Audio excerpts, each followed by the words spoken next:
Hi everybody, it's Kristin. So, sorry you have to deal with me reading the article today and not my dad. I know that you guys enjoyed that, and, you know, as often as we can, let me pull this out of here, I will have him read it, you know, when he's around. Not that he's not around, but you know what I'm saying.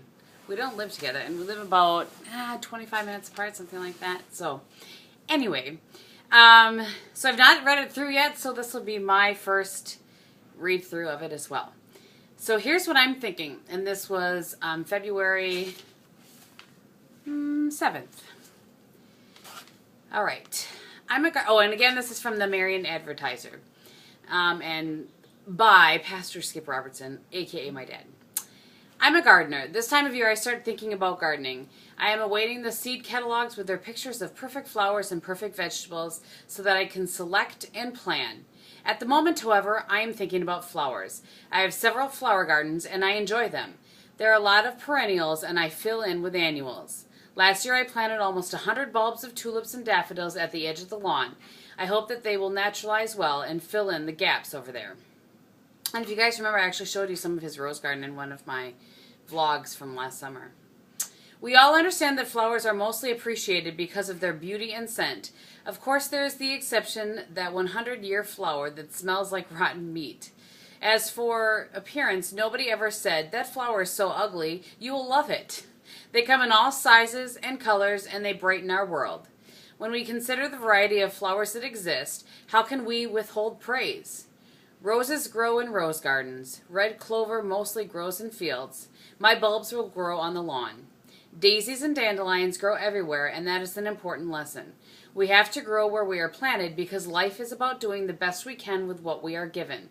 We all need to be dandelions. I like dandelions, but they are a lousy press agent. Or they have a lousy press agent. Other than the small number of people who like the dandelion greens in the spring, and a few more who can make dandelion wine, they do not have a lot of fans. If they had a voice, they could complain, but they do not have a voice, and they would probably not say anything if they did, because as flowers go, they are humble. Life is not about complaining. I learned long ago that if I complain loudly enough and long enough, everyone will ignore me. We always told the kids when they complained that our ears could not hear complaints. This is so true. Music is like flowers. There is an amazing variety available to us. I was just listening to the theme from the movie The Magnificent Seven. What an amazing piece of music, over 5.5 minutes long. I have listened to it dozens of times and never tire of the piece. One would compare it to classical music, in my opinion, but then some of the purists would throw up their hands in an effective display of horror. For that matter, fans of Western movies have had a bad reaction as well. That's their problem. I hear as many layers of sound in that piece of music as I do in the Grand Canyon Suite, or even in some popular songs.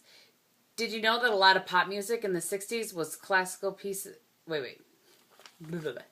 Did you know that a lot of pop music in the 60s used classical pieces as a base? I believe that all people need to have music in their lives.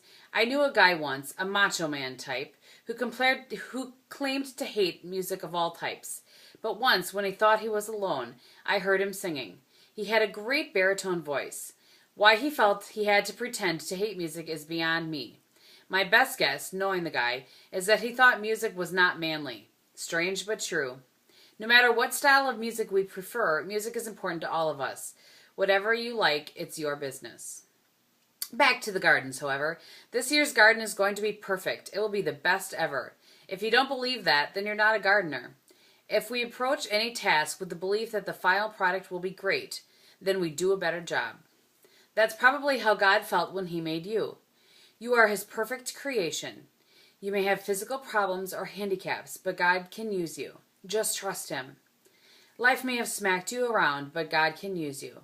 Just trust Him. You may feel that you have done something that can never be forgiven. If you feel that way, you are thinking in human terms. With God, all things are possible. He can use you just as you are. Just trust Him. Put some music on and bloom where you have been planted. That's what I've been thinking about. I'll see you in church. I liked that one. It made me a little emotional. So there you go. I hope that you guys enjoyed that. I'm sure that, when he has time, my dad will kind of go through and look at the comments and stuff. So feel free to direct comments to him if you prefer than to me, and he'll go ahead and probably read those and answer a few if he can. So thank you guys so much for watching. I hope that you're having a great weekend, and I will talk to you very soon. Bye.